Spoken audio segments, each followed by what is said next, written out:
Je me présente, Chantal Zégane, employée à l'Éducation nationale, maman de 2 filles et mamie de 6 petits-enfants.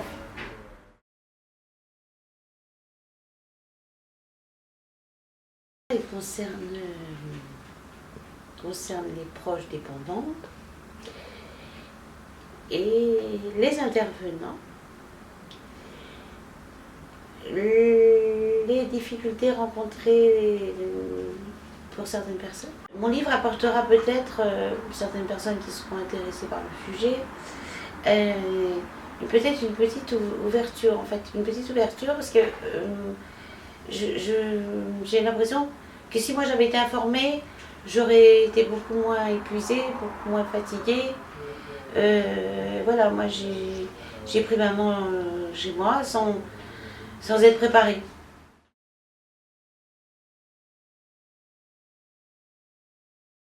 J'ai écrit aussi pour les enfants à l'Éducation nationale, pour les proches de l'Éducation nationale. J'ai écrit ce livre, alors déjà parce que c'était une autothérapie pour moi, pour maman, en gardant ce proche dépendant, maman dépendante, mais également pour les enfants qui ont des difficultés à l'école, quoi. Et ça les bloque et et le problème c'est que ça leur permet plus d'avancer, quoi. Ils sont plus concentrés sur leur travail à l'école. Il y a comme un blocage. Et je voulais simplement dire que si chacun fait un petit effort, ça ira beaucoup mieux pour tout le monde, quoi.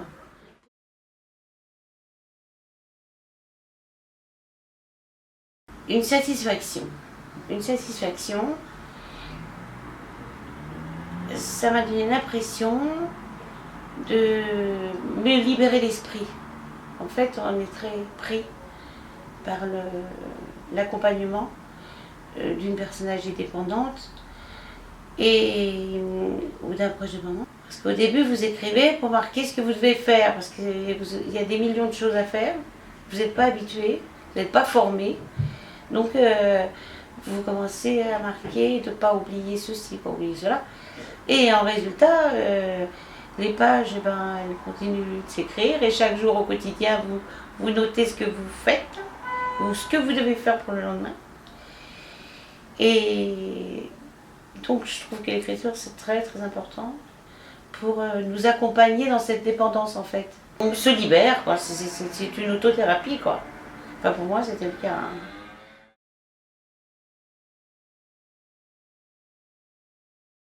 C'est entourer la personne âgée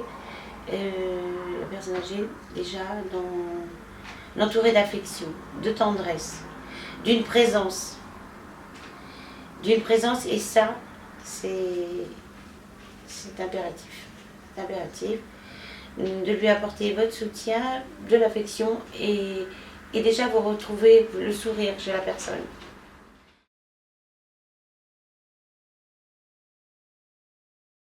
En fait, je me suis rapprochée de ce sujet justement en prenant d'autres élèves et alors c'est impressionnant parce qu'il y a un élève sur 12 qui est confronté à ce genre de situation. Quand même, dans une fratrie, c'est énorme. Un enfant sur 12 a un proche dépendant, soit la maman récupère ses parents ou les beaux-parents, ou bien un enfant handicapé ou un enfant qui a eu des soucis de santé importants.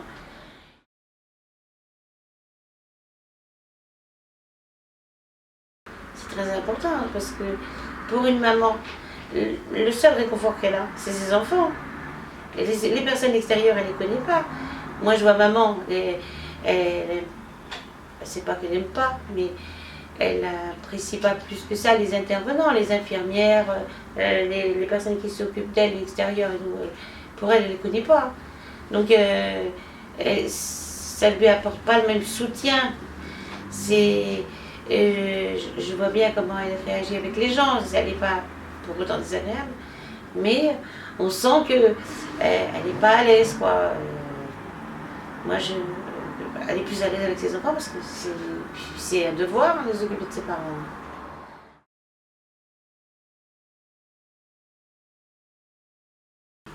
Oui, il y aura une suite à mon livre. Il y aura une suite à mon livre. Parce qu'en fait, mon livre, il contenait à la base 475 pages. Donc, je ferai une suite de ce livre.